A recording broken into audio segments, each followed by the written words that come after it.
আমাদের কাছে সংবিধান সংস্কারের জন্য প্রস্তাব চেয়ে পাঠিয়েছিলেন।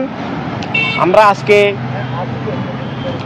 মানবতার রাজনীতি, মানবতা রাষ্ট্র প্রতিষ্ঠার লক্ষ্যে, মানবিক গণতন্ত্র প্রতিষ্ঠার লক্ষ্যে রাষ্ট্র যেন একক গোষ্ঠীর জবরদখলে না যায়, ভবিষ্যৎ যেন দেশের সব মানুষ তার নিজের অধিকার স্বাধীনতা ফিরে পায়, সব মানুষ যেন তার বিশেষ আদর্শ নিয়ে চলতে পারে, ফ্যাসিবাদ, স্বৈরতন্ত্র, দস্যুতন্ত্র থেকে অধর্ম, উগ্রবাদ থেকে, সকল অপরাজনীতি থেকে, একক গোষ্ঠীবাদী অপরাজনীতি থেকে, ধর্ম, রাষ্ট্র, জীবন যেন মুক্ত থাকে।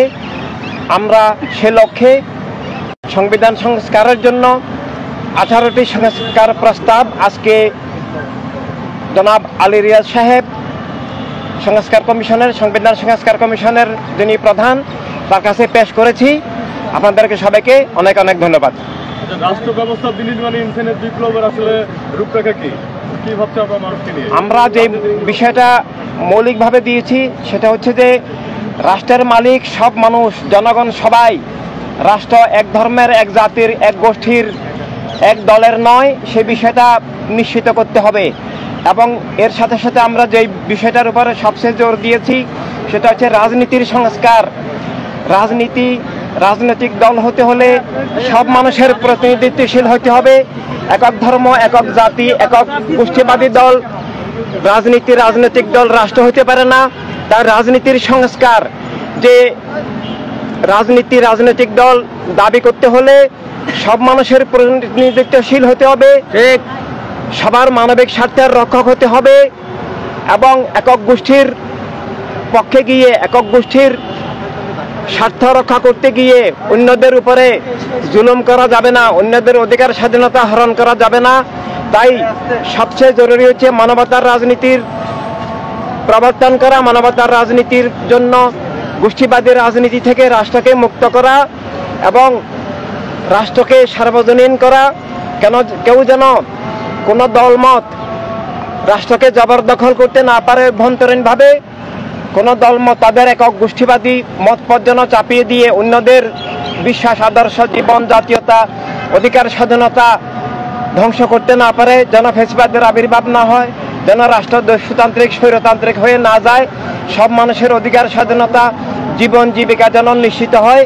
সে বিষয়টি আমরা সংস্কারের আমাদের দফাগুলোর মধ্যে জোর দিয়েছি।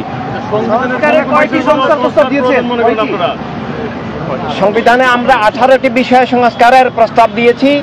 যে সংবিধানের মূল নীতিগত সংস্কার দরকার, যেন কোনো ধর্মের, কোনো মতপথের মানুষের উপরে কোনো কিছু তাদের বিশ্বাস আদর্শের বিপরীত চাপিয়ে দেওয়া না হয়, বা কোনো ধর্ম, জাতি, গোষ্ঠী, মতপথ, দর্শন নির্বিশেষে কারো অধিকার স্বাধীনতা নিষিদ্ধ বা লঙ্ঘন না হয়, রাষ্ট্র যেন সার্বজনীন হয় এবং রাজনীতি যেন সবার কল্যাণে আসে, সব মানুষের কল্যাণের রাজনীতি, যেটা সত্য এবং মানবতার উৎস আল্লাহ রাসূল সাল্লাল্লাহু আলাইহি সাল্লাম দান করেছেন। সে বিষয়ে আমরা খুব আতঙ্কিত, আমরা খুব উদ্বিগ্ন রাষ্ট্রের ভবিষ্যৎ নিয়ে, ধর্মের ভবিষ্যৎ নিয়ে, জনগণের ভবিষ্যৎ নিয়ে। কারণ একক ধর্মের ভিত্তিতে দল হয়, রাজনৈতিক দল হয় না। রাষ্ট্র সব ধর্মের, সব মতপথের মানুষের, সেটা স্বীকার করতে হবে। রাষ্ট্র একক ধর্ম ভিত্তিক, জঙ্গিবাদী, উগ্রবাদী যাতে না হয়, সে লক্ষ্যে আমরা আমাদের সংস্কারগুলো পেশ করেছি, যেন একক ধর্মের বা একক মতবাদের ভিত্তিতে রাষ্ট্র জবরদখল হয়ে জনগণের বিশ্বাস, আদর্শ, অধিকার স্বাধীনতা ধ্বংস হয়ে না যায়। ধর্মের নামে যে দলগুলো আছে এবং জাতীয়তাবাদী, উগ্রবাদী যে রাজনীতি আছে, আমরা সেগুলোকেই গণতন্ত্র বিরোধী, জীবনের অধিকার স্বাধীনতা বিরোধী এবং রাষ্ট্রের জন্য, জনগণের অধিকার স্বাধীনতার জন্য, গণতন্ত্রের জন্য হুমকি মনে করি।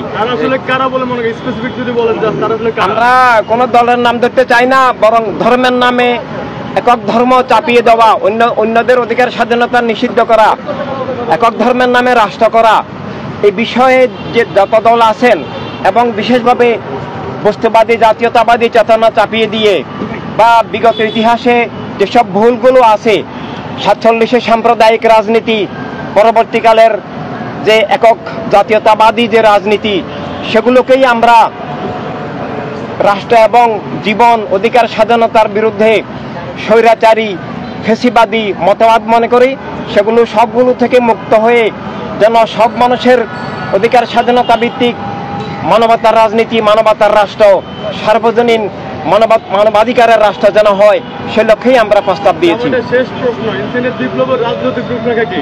ইনসানিয়তের বিপ্লবের রাজনীতির রূপরেখা হচ্ছে মানবতার রাজনীতির মাধ্যমে সব মানুষের অধিকার স্বাধীনতা ভিত্তিক, সব মানুষের মালিকানা ভিত্তিক, সব মানুষের জীবনের নিরাপত্তা এবং রুটি রুজি ভিত্তিক মানবতার রাষ্ট্র প্রতিষ্ঠা করা।